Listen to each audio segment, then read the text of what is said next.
સહજ ન્યૂઝ. ગમા પીપળિયા ખાતે બોખલા હનુમાનજી આશ્રમમાં ગુરુ પૂર્ણિમા મહોત્સવ ભક્તિભાવ સાથે કરવામાં આવી ઉજવણી. નમસ્કાર, સહજ ન્યૂઝ સાથે હું છું ગોપાલ ભેસાણી. બાબરા તાલુકાના ગમા પીપળિયા ગામે આવેલા સુપ્રસિદ્ધ બોખલા હનુમાનજી આશ્રમ ખાતે ગુરુ પૂર્ણિમા મહોત્સવની ભવ્ય ઉજવણી ભક્તિ, શ્રદ્ધા અને ઉત્સાહના માહોલમાં કરવામાં આવી હતી. 2 દિવસીય ધાર્મિક કાર્યક્રમમાં મોટી સંખ્યામાં ગ્રામજનો તથા વિવિધ શહેરમાંથી આવેલા ભાવિક ભક્તોએ હાજરી આપી ધર્મ લાભ મેળવ્યો હતો. ગુરુ પૂર્ણિમાના આગલા દિવસે પરમ પૂજ્ય બ્રહ્મલીન સદગુરુ રામકૃષ્ણદાસ બાપુની મૂર્તિની ભવ્ય શોભાયાત્રા આશ્રમની બાજુમાં આવેલ આંબલીવાડીથી પ્રારંભ થઈ હતી. શોભાયાત્રામાં ગામની બાળાઓએ પરંપરાગત સામૈયા સાથે ભક્તિ ભાવપૂર્વક ભાગ લીધો હતો.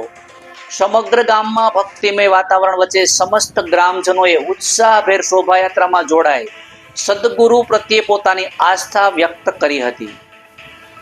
ડીજેના તાલ અને ઢોલના નાદ સાથે મહિલાઓ દ્વારા રાસ ગરબાની પણ રમઝટ જામી હતી.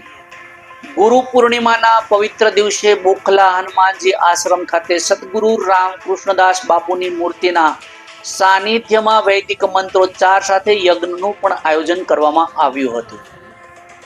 યજ્ઞ પૂર્ણ થયા બાદ બાપુની મૂર્તિની વિધિવત પ્રાણ પ્રતિષ્ઠા કરી મંદિર સામે આવેલી પવિત્ર બેઠક સ્થાને સ્થાપન કરવામાં આવ્યું હતું. આ ધાર્મિક પ્રસંગે બાબરા, ગોંડલ, રાજકોટ, વડોદરા, સુરત સહિત રાજ્યના વિવિધ વિસ્તારોમાંથી મોટી સંખ્યામાં ભાવિકો ઉપસ્થિત રહ્યા હતા. આશ્રમના પૂજારી પ્રભુદાસ બાપુ, ગ્રામજનો તથા ભક્તોએ કાર્યક્રમને સફળ બનાવવા નોંધપાત્ર યોગદાન આપ્યું હતું. ગોંડલના જાણીતા ડોક્ટર સુખવાલા સાહેબ યજમાન તરીકે યજ્ઞમાં જોડાયા હતા અને યજ્ઞની તમામ ધાર્મિક વિધિઓ શાસ્ત્રી પિયુષ દાદા અને ગિરીશ દાદાના વૈદિક મંત્રોચ્ચાર સાથે સંપન્ન થઈ હતી.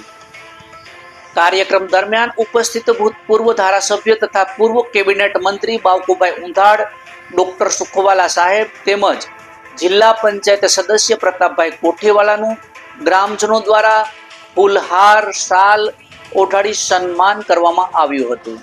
બહારથી પધારેલા તમામ મહેમાનો અને સંત મહાત્માઓમાં પણ ભાવભેર સ્વાગત કરવામાં આવ્યું હતું.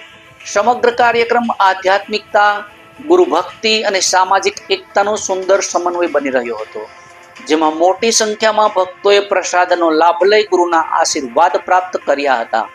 રિપોર્ટર ભાનુભાઈ પાનસેરિયા, સહજ ન્યૂઝ, ગમા પીપળિયા.